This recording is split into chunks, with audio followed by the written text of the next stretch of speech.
Jadi tadi observation. Okay, observation. Kita ada dua force. Okay, satu adalah force daripada piston. Piston ni dia akan ada arah dia sentiasa sama. Okay.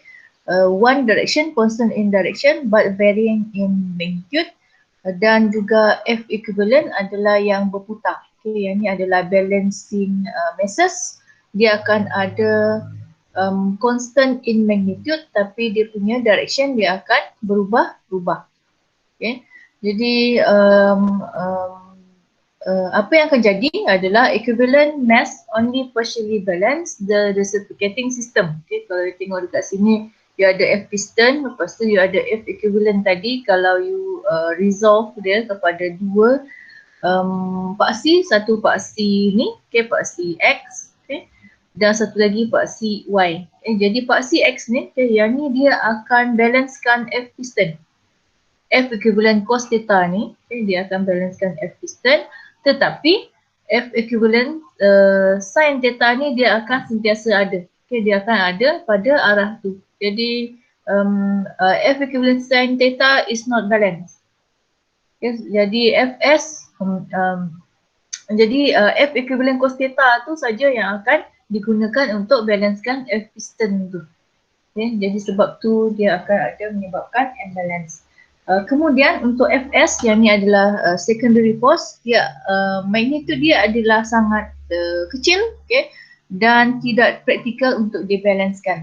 Kalau you tengok dia punya order tu, dia punya nilai tu, dia dalam bentuk binomial expression. Kalau primary force tu dia 9/1, yang secondary force tu dia dah 1/10. Okay, dia akan jadi 0/1. Jadi dia punya nilai tu sangat kecil berbanding primary force, jadi tak praktikal untuk dibalancekan. Alright. Okay, jadi untuk reciprocating masses, sebenarnya tujuan kita adalah untuk investigate the degree of imbalance. Okay, investigate the degree of imbalance, dan kita ada 3 jenis engine, inline engine, radial engine dan V-engine. Jadi setiap satu tu dia punya construction dia tu berbeza-beza, dan jadi forces, okay, imbalance yang kita investigate pun lain-lain. Kalau untuk inline engine kita hanya nak investigate dia FP, primary force, secondary force, primary couple dan juga secondary couple.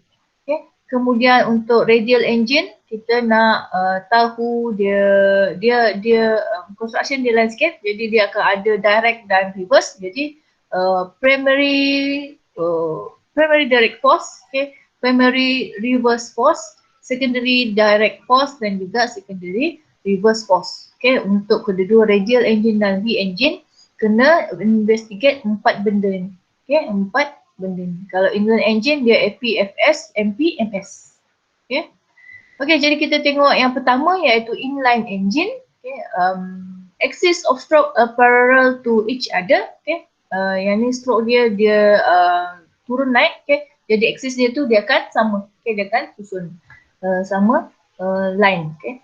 Similar to balancing of multi-plane rotating masses, the reference plane located at the plane symmetry of the engine arrangement. Okay, jadi untuk dia sama macam balancing rotor tadi, tapi untuk inline engine ni dia punya reference akan berada betul-betul kat tengah.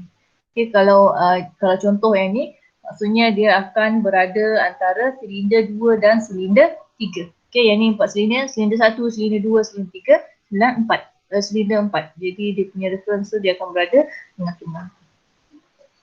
Okay. Selalunya M dia, okay, the mass M, crank radius R, length of connecting rod L and angular speed omega are usually the same for all cylinders. Dan dia ada firing order, yang ni maksudnya adalah the order in which each cylinder experience the power stroke in one cycle depending upon the number of cylinders and stroke of each engine. Katalah you ada 4 silinder, mungkin dia punya firing order silinder 1, silinder 2, silinder 3, silinder 4.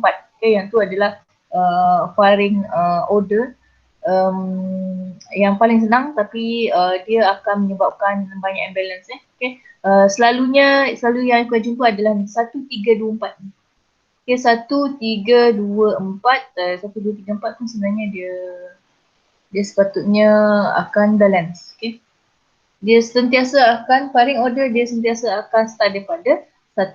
Katalah kalau untuk 6 cylinder, dia boleh jadi 1, 2, 3, 4, 5, 6 ataupun 1, 5, 3, 2, 4, 6. Okay, macam itulah. Okay, dan seterusnya. Next adalah angle interval. Okay, untuk two-stroke engine, the cycle of operation is complete in one revolution. Jadi you punya theta tu, angle interval theta adalah sama dengan 360 darjah per n. Ini sepertinya adalah number of cylinder. Okay, yang ni bukan speed yang ni sepertinya saya kena letak tu n seal tu kat situ. Dan untuk four-stroke engine, dia akan complete dia punya cycle tu selepas 2 putaran. Okay. Dan jadi theta dia, angle interval dia akan jadi 720 darjah per n cylinder. Okay, katalah dia you ada 4 silinder, maksudnya kena bahagi dengan 4 lah kan kat sini. Okay, jadi kita ada example 1. Okay, example 1 dekat sini di mana you kena determine the location of equivalent masses of the following. Katalah you ada untuk case yang pertama tu ada 4-stroke 6-cylinder engine with firing order 153624 dan B tu a 2-stroke 4-cylinder engine with firing order 1324. Okay, jadi yang ni soalan ni sebenarnya dia suruh cari di manakah balancing mass tu berada. Okay. Untuk tahu, okay, kena tengok dia punya firing order dan juga angle interval. Okay, untuk A tu, okay, jadi kita tengok yang A dulu. Yang untuk A, theta dia sama dengan, sebab yang ni 4-stroke, okay, jadi theta dia sama dengan 720 darjah per 6. Okay, 6 silinder. Jadi antara silinder tu dia mesti 120 darjah. Okay, 120 darjah. Jadi kena susun lah, okay, kena susun mengikut firing order 1, 5, 3, 6, 2, 4. Okay, jadi dia akan sentiasa start daripada silinder 1, okay, yang akan berada dekat atas tu. Kemudian 120 darjah kemudian adalah silinder 5. Okay, sebab tu nampak dekat sini dia punya silinder 5. Okay. Selepas tu dia adalah silinder 3. Okay, jadi silinder 3 dekat sini. 120 darjah seterusnya adalah silinder 6. Okay, jadi 1 dan 6 akan berada pada tempat yang sama. Kemudian 120 darjah kemudian adalah silinder 2. Okay, silinder 2. Jadi 5 dan 2 pada tempat yang sama dan last sekali adalah silinder 4. Jadi 3 dan 4 pada silinder yang sama. Okay, jadi yang tu untuk primary angle interval. Dan kalau you tengok dekat sini, dia katalah you ada yang ni punya kedudukan tu. Okay, kedudukan equivalent mass tu dia berada pada hujung crankshaft tu okay, pada hujung crankshaft tu. You tengok dekat sini, yang ni dia berada dekat sini, yang ni satu ni dekat atas. Kalau you tengok daripada sebelah kiri tu. Okay, yang ni dekat atas, satu. Kemudian 2 dia berada dekat 120 darjah. Okay, jadi yang ni 120 darjah. Kemudian silinder 3 dan silinder 4. Silinder 3 dan 4 dia pada 240 darjah. Okay, dekat situ. Yang ni adalah silinder 5. Okay, pada 120 darjah dan silinder 6 dia berada dekat atas. Okay, jadi yang itulah kedudukan equivalent masses dia. Okay, untuk yang pertama tu. Okay, jika dia guna primary untuk primary forces, okay, primary angle interval. Dan untuk secondary angle interval, okay, formula dia you hanya perlu darab dengan 2, okay. Dia akan jadi 2 theta, jadi dengan 240 darjah. Jadi untuk yang ni you kena start daripada 1, okay, 1 kemudian 240 darjah yang seterusnya adalah silinder 5, okay, sebab tu 5 dia berada dekat sini. Kemudian 240 darjah seterusnya adalah silinder 3, okay, 3 dekat sini. Kemudian silinder 6, okay, dekat atas. 240 darjah seterusnya adalah silinder 2, okay, 2 dia jadi dekat sini dan tak sekali adalah silinder 4 dia berada dekat sini. Okay, jadi angle interval 2 theta tu dia kena double. Okay, double theta tu. Okay, next adalah B tu.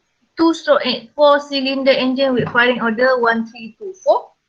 Okay, jadi yang ni untuk theta dia akan sama dengan 360 darjah sebab dia 2-stroke bagi number of cylinder 4 jadi 90 darjah. Okay, jadi cara susun dia satu tu dia mesti berada dekat atas, kemudian next one is cylinder number 3. Okay, 90 darjah seterusnya adalah cylinder number 3. Okay, jadi 3 dekat situ. Kemudian silinder number 2 kat bawah dan silinder number 4. Okay, jadi yang itulah kedudukan equivalent mass dia. Dan kalau you tengok dalam bentuk 3D, okay, yang ni satu, kemudian silinder number silinder number 2. Okay, silinder number 2 dia berada dekat bawah, silinder number 3 dia berada dekat kanan. Dan silinder number 4 dia berada dekat kiri. Okay, jadi kalau tengok dalam bentuk 3D, you akan nampak dia punya equivalent mass tu dikeluarkan macam ni. Okay. Okay, jadi kalau untuk secondary angle, dia akan darab 2. Okay, jadi bila susun tu 1, okay, dia akan jadi 1, lepas tu 3, 2, 4. Okay, 1, 3, 2, 4. Okay, macam itulah tentukan dia punya angle tu, angle interval dan kedudukan dia. Okay. Mana kakak? Iya. Tadi nak buat apa ni? Oh, jatuh ni.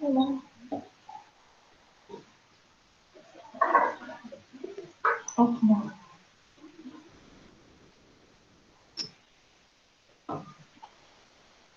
Okay, jadi yang ni adalah untuk cari cylinder arrangement tu, dia punya equivalent mass tu.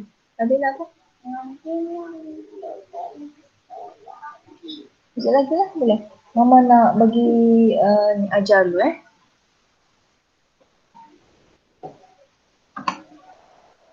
Okay, jadi selesai example 1. Okay, jadi untuk example 1 tu adalah pengenalan kepada firing order. Okay, sebab selepas ni